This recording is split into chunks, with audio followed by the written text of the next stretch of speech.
Assalamualaikum warahmatullahi wabarakatuh. Semangat pagi dan salam sejahtera semuanya.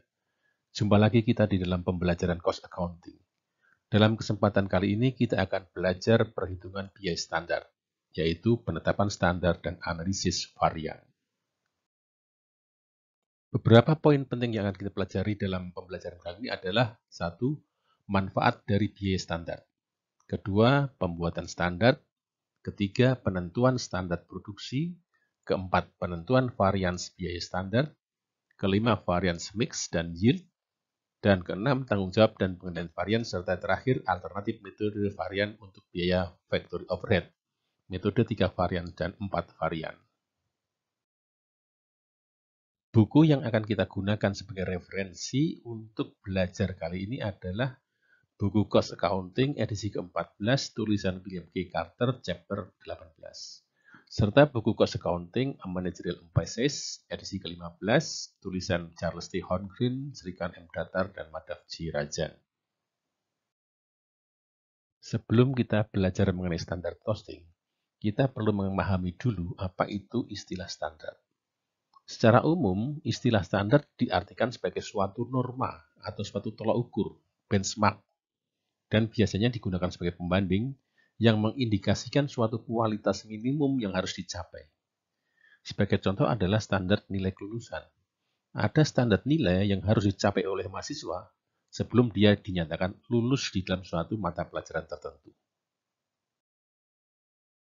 Di dalam konteks pembelajaran cost accounting, standar cost diartikan sebagai biaya yang telah ditentukan sebelumnya untuk memproduksi sebuah unit atau sejumlah tertentu produk selama satu periode, yang sudah direncanakan untuk suatu produk dalam kondisi operasi sekarang atau dalam kondisi operasi yang diantisipasi. Standar ini meliputi standar fisik atau kuantitas dan standar harga atau biaya. Dari sisi manajemen, standar cost memiliki kegunaan. Sistem biaya standar memberikan pedoman kepada manajemen berapa biaya yang seharusnya untuk melaksanakan kegiatan-kegiatan tertentu, sehingga memungkinkan mereka melakukan pengurangan biaya dengan cara perbaikan metode produksi, pemilihan tenaga kerja, dan kegiatan lainnya. Berikut ini adalah beberapa kegunaan standar cost. Yang pertama adalah menetapkan anggaran. Standar berguna dalam menyusun anggaran.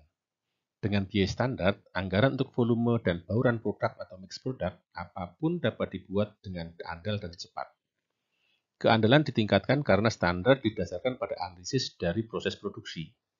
Waktu yang dibutuhkan untuk menyusun anggaran berkurang karena kebutuhan produksi didokumentasikan dalam standar untuk masing-masing produk. Yang kedua adalah mengendalikan biaya dan mengukur efisiensi operasi.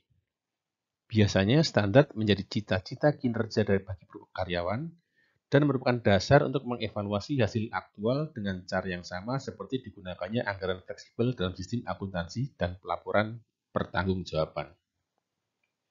Yang ketiga, menyederhanakan perhitungan dan pembuatan laporan biaya.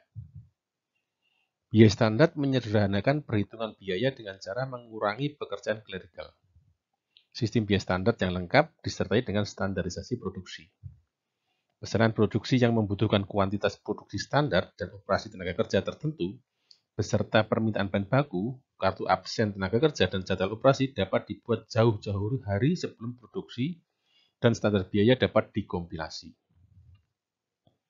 Yang keempat, membebankan biaya ke materials, WIP, dan finished good. Memasukkan biaya standar dalam catatan akuntansi meningkatkan efisiensi dan akurasi dalam pekerjaan clerical. Arsip biaya yang standar yang lengkap, dirinci per komponen dan operasi, menyederhanakan pembebanan biaya ketersediaan bahan baku, barang dalam proses, dan barang jadi. Biaya persediaan dapat dengan mudah ditentukan dengan cara mengalihkan kuantitas dari setiap produk di persediaan dengan biaya standar per unit dan kemudian menjumlahkan seluruh biaya dari setiap produk. Yang kelima adalah menetapkan penawaran dan harga jual. Menghitung biaya yang akan terjadi untuk suatu kontrak akan lebih mudah dan lebih andal jika menggunakan biaya standar, atau jika akan memproduksi suatu produk yang unik, menggunakan biaya standar untuk menghitung biaya dari operasi produksi yang dibutuhkan.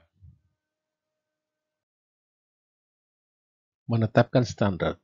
Ada dua jenis standar yang ditetapkan. Yang pertama adalah basic standard atau standar dasar. Standar dasar adalah tolak ukur yang digunakan sebagai patokan untuk membandingkan kinerja yang diharapkan dengan kinerja aktual. Standar ini serupa dengan angka indeks yang digunakan untuk mengukur hasil-hasil berikutnya. Jenis standar yang kedua adalah current standard atau standar sekarang. Standar sekarang terdiri dari 3 jenis. Yang pertama adalah standar aktual yang diharapkan. Standar ini mencerminkan tingkat aktivitas dan efisiensi yang diharapkan akan terjadi. Standar ini merupakan estimasi yang cukup wajar atas hasil aktual. Yang kedua adalah standar normal. Standar ini mencerminkan tingkat aktivitas dan efisiensi yang normal. Hasilnya cukup menantang, namun masih bisa dicapai.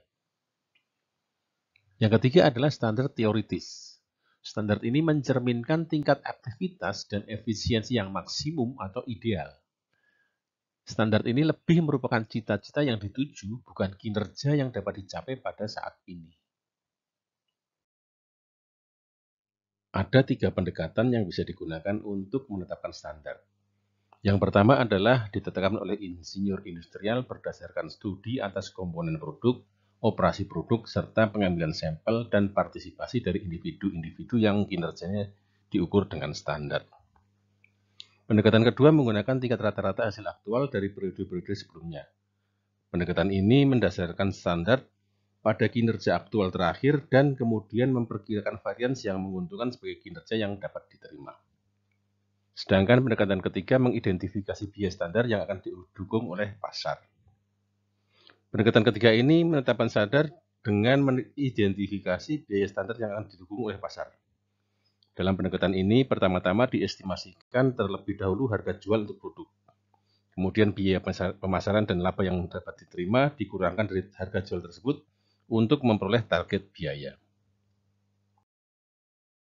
Ada faktor-faktor yang menimbulkan kebutuhan akan adanya perubahan standar. Yang pertama, faktor internal. Mungkin kemajuan teknologi mengakibatkan perlunya dilakukan perubahan standar. Yang kedua, adanya revisi desain. Ketiga, adanya perubahan metode di dalam proses produksi. Keempat, adanya perubahan tarif upah pekerja. Dan kelima, perubahan dalam fasilitas fisik yang dimiliki oleh perusahaan. Yang kedua adalah faktor eksternal. Faktor eksternal ini yang pertama adalah adanya perubahan harga atau dampak inflasi. Kedua, tren pasar. Ketiga, permintaan tertentu oleh pelanggan. Dan adanya perubahan dalam situasi persaingan. Berikut ini adalah contoh standar biaya yang ditetapkan oleh Wilton Manufacturing Corporation untuk produksi Pexel. Di sini total biaya produksi per unitnya standar adalah 204,15 US dollar. Biaya ini terdiri dari bahan baku langsung, komponen 134, 131, 205, dan 389. Komponen-komponen ini digunakan di Departemen Pemotongan, Percetakan, dan Perakitan, sehingga total standar biaya untuk penggunaan bahan baku langsung adalah 87. Standar ditentukan berdasarkan kuantitas dan harga. Kemudian yang kedua adalah standar tenaga kerja langsung, yang meliputi operasi 111, 119, 214, dan 325. Tenaga kerja langsung ini dipekerjakan di Departemen Pemotongan, Departemen Percetakan, dan Departemen Perakitan dengan total biaya standar 22 dolar. Standar ini juga ditetapkan berdasarkan jam dan tarif standarnya per jam di masing-masing operasi. Yang ketiga adalah standar overhead pabrik yang dibebankan. Operasi 111, operasi 119, dan operasi 214, serta operasi 325. Dengan dasar alokasinya bisa jam mesin, waktu pemrosesan, atau jam tenaga kerja. Dan kuantitas standarnya ditetapkan masing-masing operasi dengan tarif 15,6, 18,5, dan 15. Overhead pabrik ini dibebankan di Departemen Pemotongan, Departemen Percetakan, dan Departemen Perakitan sehingga total overhead yang dibebankan adalah 95,15 dolar. Hingga total biaya produksi standar per unit produksi Pexel adalah 204,15. Untuk menentukan standar yang diperbolehkan bagi setiap komponen biaya, kuantitas standar per unit produk dikalikan dengan jumlah unit ekuivalen yang diproduksi selama periode berjalan. Perhitungan ini mencerminkan tingkat penyelesaian dari barang dalam proses. Karena penekanan standar adalah pada pengendalian biaya. Standar produksi dihitung untuk produksi periode berjalan saja. Di sini dicontohkan ilustrasi ada suatu kasus. Asumsikan ada 864 unit Pexel yang masih dalam proses di Departemen Perakitan dari perusahaan Wilton Manufacturing Corporation di awal bulan. Proses penyelesaian dari barang dalam proses ini adalah setengah selesai untuk bahan baku, jadi 50% selesai untuk material. Dan sepertiga selesai untuk tenaga kerja atau sepertiga untuk labor dan overhead pabrik. Selama bulan tersebut, 4.200 unit diselesaikan dan ditransfer ke persediaan barang jadi. Kemudian pada akhir periode ada 900 unit dalam proses di akhir periode. Dengan proses penyelesaian yaitu yang selesai untuk bahan baku dan 2/3 selesai untuk tenaga kerja dan overhead pabrik.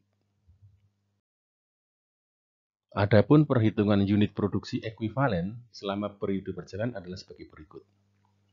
Unit selesai dan ditransfer keluar periode berjalan ada 4.200 material dan conversion cost-nya 4.200. Dari kasus dikatakan bahwa selama bulan tersebut 4.200 unit diselesaikan dan ditransfer ke persediaan barang jadi. Di antara 4.200 unit itu, yang merupakan unit persediaan awal adalah sejumlah 864 unit. Sehingga unit ekuivalen yang dimulai dan diselesaikan periode berjalan adalah 3.336, yaitu 4.200 unit dikurangi 864. Kemudian ditambah dengan unit ekuivalen yang diperlukan untuk menyelesaikan persediaan awal periode berjalan, unit persediaan awal diperlukan material perlu menyelesaikan 432 unit. Karena di soal dikatakan bahwa persediaan awal setengah selesai untuk bahan baku atau 50% selesai bahan baku, sehingga 864 kali 50% adalah 432.